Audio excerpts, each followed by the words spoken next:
golden, I'll follow only golden,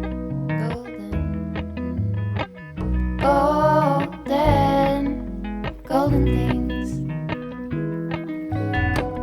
Got another idea of something that I want to make. This thing that's really inspired me is a tapestry that I found on Pinterest. I just think it looks really cool. It's got the interior design seal of approval from Liv, so that's good, although I would have made it anyway. It seems to be like generally one of this size could go for $100,000 or more. Update, I've been looking a little bit more and it seems that these sell for sometimes, around $100,000, but I found one that's price is more like in the millions.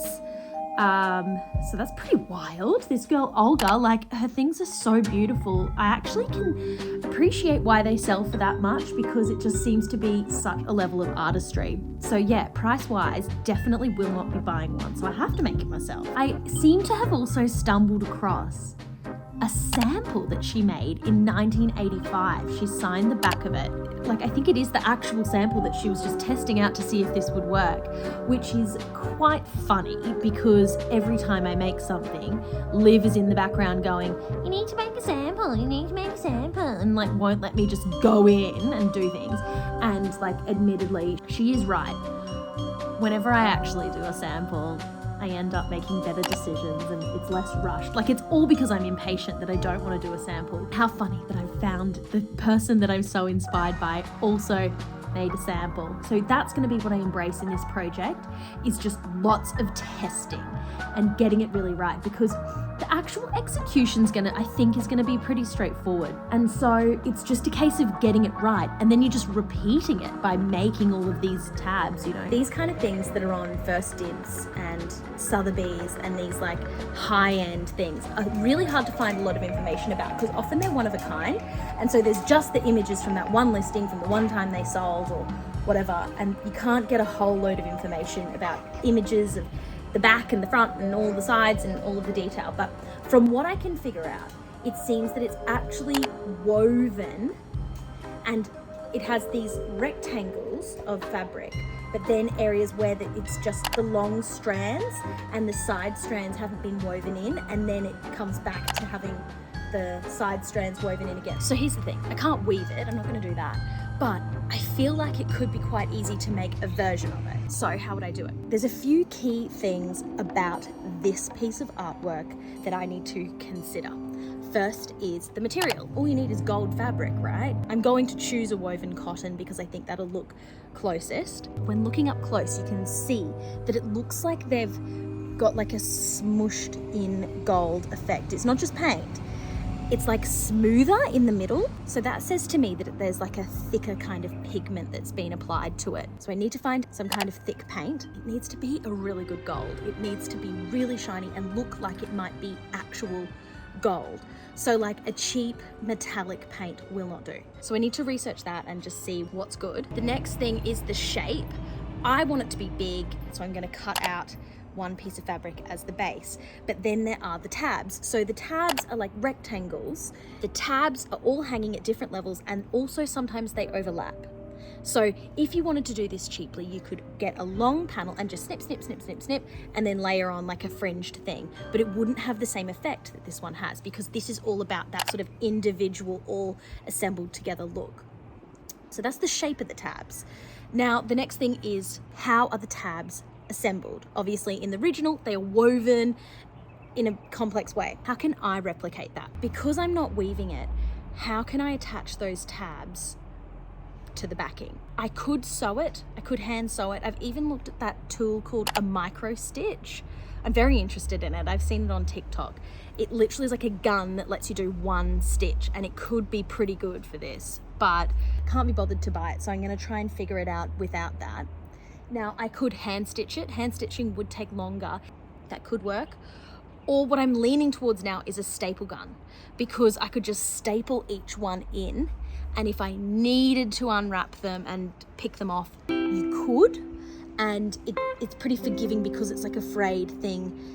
That kind of roughing around of something wouldn't be the end of the world because it kind of goes with the look, but we'll see when we get to that part. As the biggest part of this project, I knew I needed to get the fabric choice really right. I was interested in some of these with a looser weave. I ended up choosing a canvas fabric that had a tighter weave because I figured it would be the best to put paint on. My approach with creating the tabs was really just to do it by eye. I didn't want to do any measurements, so I literally just ripped out some long sections of the fabric. This is what I considered to be the height of my tabs. Each of these long sections of fabric I also did at slightly different sizes because I wanted to keep it really uneven. So then I was ready to start testing, and I knew that these colours were going to be the hardest bit of really perfecting what paint or what product that I was going to use in order to achieve that really beautiful shiny gold colour. My initial thoughts were that Rub and Buff would be the right product for it because it's just got so much pigment in it. And I tried it on its own, and I also tried it on top of the gold acrylic paint that I had done. And yeah, it looked good, looked fine, but I made a commitment to testing. So I tested out some other things. So I put down glue and tried with these gold flakes that I got, and it looked really good, but they didn't really stay on, and like it wasn't really working, so it wasn't really going to be a good solution. So comparing the first 3 approaches that I had, the gold flakes like looked the best, but they weren't like robust. They started to flake off and they didn't actually apply as well. So at this point I was really leaning towards the Rub and Buff on top of the acrylic paint. But that was when I realized that the Rub and Buff is actually really expensive. And so I needed to find a way to get this gold effect for a lot cheaper. So in the theme of testing, I went out and bought another type of gold paint, and this one was much cheaper, and I brought it back to test how it would work. So I'm using this new metallic paint that I got. I thought it would be good because it's so much bigger than the other one, so I can just probably get through the entire project with this. But the colors are so different. It hasn't dried yet, but this is almost like a bronzy color, and this is like a metallic yellow. But it's just a question of, am I okay with that? I think I am. I don't know. So after testing a little bit more, Liv came in. She did a thicker application, and I have to admit, it looked so much better. So do you think just the thicker application is the way that we go? Well, we gotta wait for it to dry, see how it turns out. Maybe that is the way we go. It actually looks more like gold when you've done it thicker as well. And then comparing to the other one. Yeah, I think this might actually be enough. And like if I compare it to one where I did just a thinner application, the thicker looks way better. I'm glad I asked for your help, Liv. So actually, this is the more expensive paint, but this one looks better with the second coat. Half dry. Half dry, hopefully it looks that good dry. I'm actually thinking that this one that is drying is still drying, but as it dries, I actually think it looks better than the one with the Rub and Buff. Like this is actually a bit flat looking. I actually think this one with the texture, I like more. Okay, so now we're going full experimental because I like the look of the thick paint, but I'm realizing that I think because it's water-based, it's gonna dry down flat. It's not gonna stay with that 3D texture to it. I just did some research. Online it says that you can use cornstarch to thicken water-based paint, but I don't have any of that. What I do have is PVA glue. So I'm thinking of trying that. So I'm gonna mix some together and test it now and just see if that gives it a bit of a texture, because if that works, mixing water-based paint with PVA glue will work better. It'll also be cheaper than using acrylic paint, which I might, who knows how much I'm gonna need and stuff. So I'm gonna try it now.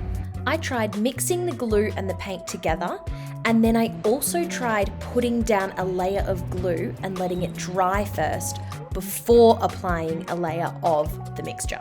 So at this point, I really had developed quite a collection of samples. Liv was very proud of me, and I feel like Olga would be proud of me too. I definitely can say that from this experience, with every sample of the paint that I made, I was getting better and better at creating like this really gold-like finish. Like you look at those ones that I did first and it's just a piece of fabric with paint on it, you know? But as I continued creating these mixtures, it started to not look like paint, it looked like gold, which is exactly what I was trying to do. So I was really happy with how this ended up evolving. I decided that the one that I liked best was the one with a layer of PVA glue underneath it first that had fully dried, because that almost created like a seal for the paint and glue mixture to come on, and it didn't get as absorbed by the fabric, so that kept it with that shininess.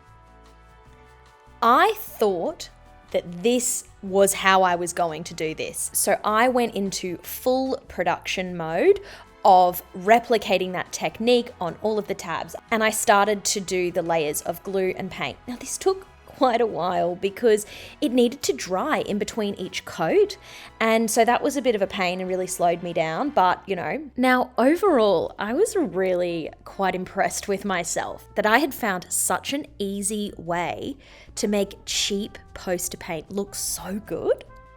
But there was one niggling problem that was bothering me a little bit, and that was the fact that the fabric was a little bit crinkly. It wasn't completely flat.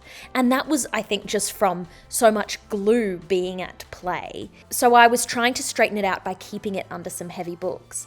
So I was still embracing it, even though I wasn't completely happy with how stiff the fabric was becoming. But I just progressed with it anyway because I was so happy with this gold effect. Like, it was looking really, really good. I hadn't even completely finished making all of the tabs I wanted to make before it was time for us to go back home to England. So there's no way I was going to let go of this project. I'd come so far. So I actually packed up the tabs into my suitcase and took them home with me, making this my first ever international project.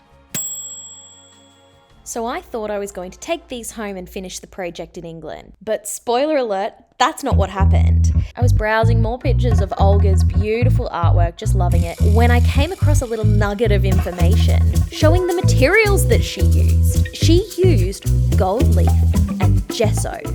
Now, I was calling it gesso until Liv corrected me, but my lack of knowledge was not going to stop me from testing. Somehow throughout this project, I have now grown to love testing. I also did a little bit of research and found out that gesso is made up of paint and plaster of Paris, the same type of plaster that they use when you break your arm for a cast, say. So I went through my gold leaf collection and chose the color that I thought was most appropriate for this. There were a few different shades of gold, and so I just went with my instincts. So I went ahead with the gold that I'd chosen and applied it onto a thin layer of gesso.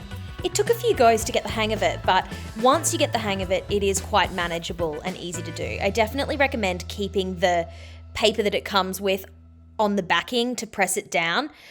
Flinging around a loose piece of gold leaf sheet is not the way to go. Gently pressing onto the paper with a fluffy brush really helped this. You can see here the difference that it made. It just imprinted into the fabric and stuck onto the gesso really well, and you could see the texture coming through, which was really lovely to look at, and it was just definitely the way to go.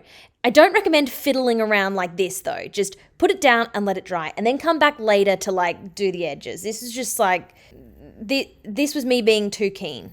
So just as I was getting happy with my technique, the doorbell rang. I had ordered 16 used coffee bean bags. I know this is a bit weird, but I thought they looked quite cool. I thought that this could be something good to protect my pot plants from Alfie getting into them. But of course, then I started noticing the fabric and thought, oh, hang on a minute. I can't not test this.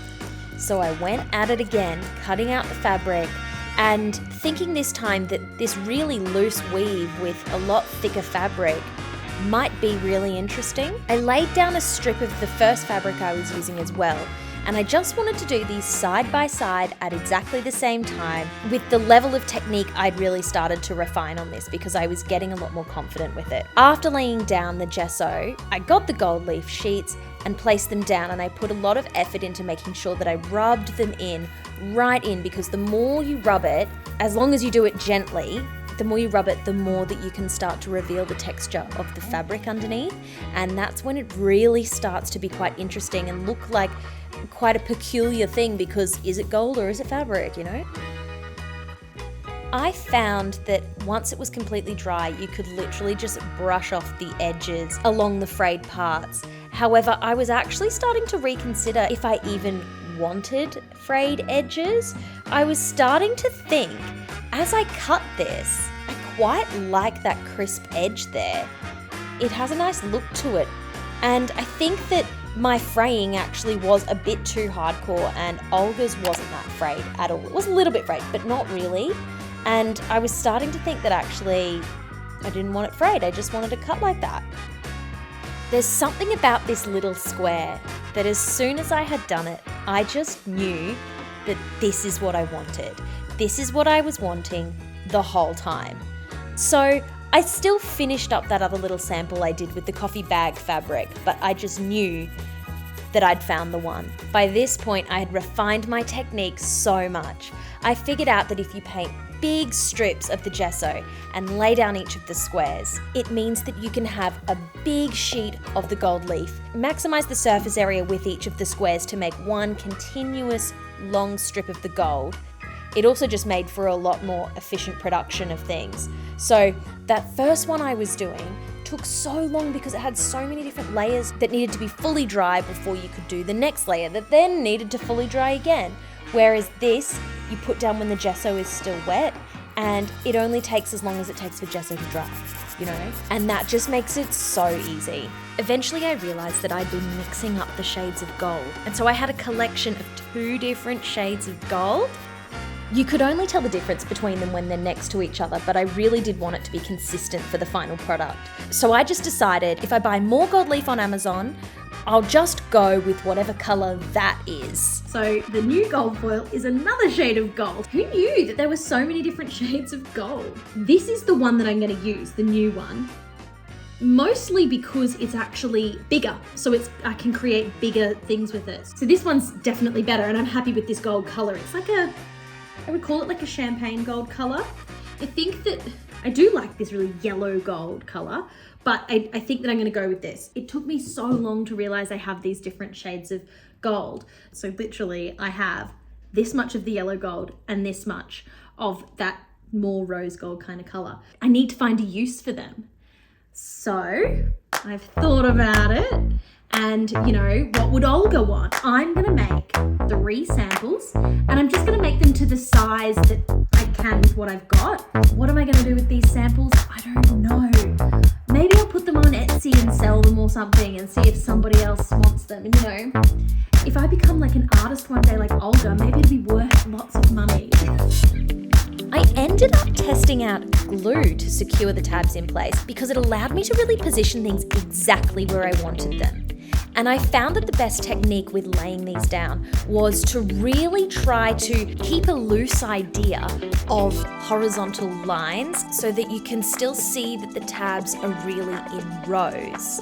Now, you don't want it to be perfect, of course, and you do want to have occasional ones which sort of deviate from that pattern, but overall you want to establish that horizontal row look to some degree, because if you look at Olga's, that's what she did, and she knows best, you know, we got to follow her lead here. She's the expert. So I went ahead and created 2 more samples, one with that first batch of tabs that I made all the way back in Australia. And while that one definitely has its own look, the tabs curl up quite a bit no matter how much I flatten them. I left it under a pile of books for days and they still curl up. So I'm so glad I committed to sampling. If it weren't for my commitment to the sampling at the beginning of this would be my final product and I wouldn't be that happy with it. I do like it and it has its own vibe, but what I ended up with is even better, I think. However, I wasn't finished testing. I tested making the 2 more samples with the other 2 colours of gold leaf that I had. So in total, I made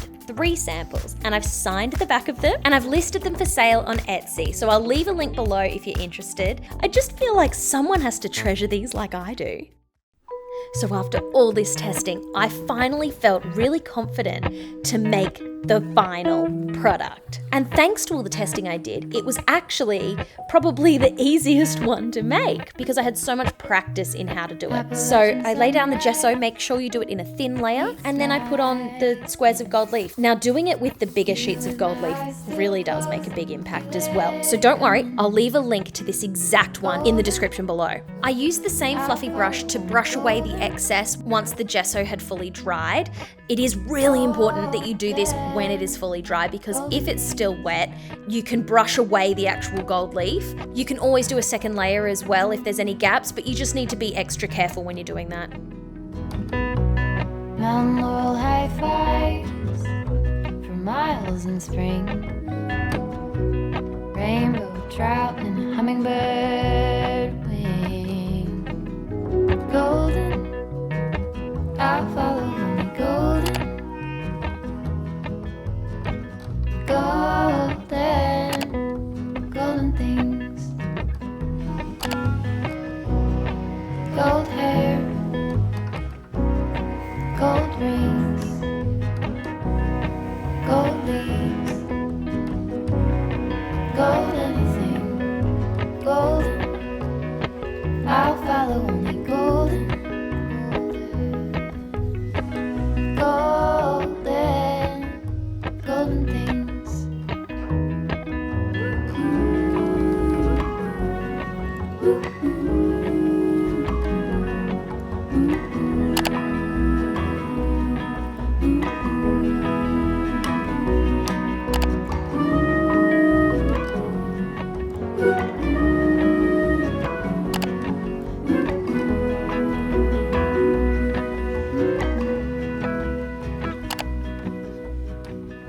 Walk up the river by my son. Feet step over splinters of the moon.